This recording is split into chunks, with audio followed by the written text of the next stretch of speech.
Hello and welcome to the topic Primitive Notions about Language. What are the notions about language? What are the main ideas about language?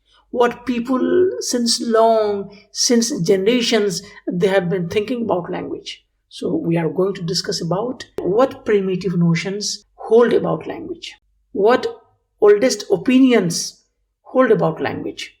And these notions, these ideas are divided into two different categories, two different parts. You can say that there are two different opinions about language, about how language originated, about how language came into birth, how language came into existence. And the first is belief in divine creation.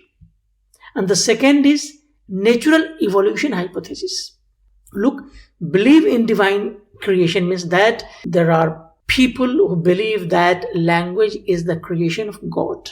And the second one, natural evolution hypothesis, it says that no, language is not the creation of God. Language is an evolutionary process. So let's talk about these two different ideas, how language originated. So the first is belief in divine creation, and let's talk about this. Look, those who believe in this system, those who believe in divine creation, they believe that language is the gift of God to humans. God has given innumerable things to people, and language is one of them. The second is, according to Judeo-Christian Islamic beliefs, Adam gave names to all living creatures. Look, those who believe that language is the divine creation, language is a gift from God to humans, and according to this belief, like Judaism, Christianity, or even Islam, they all believe that after God created Adam,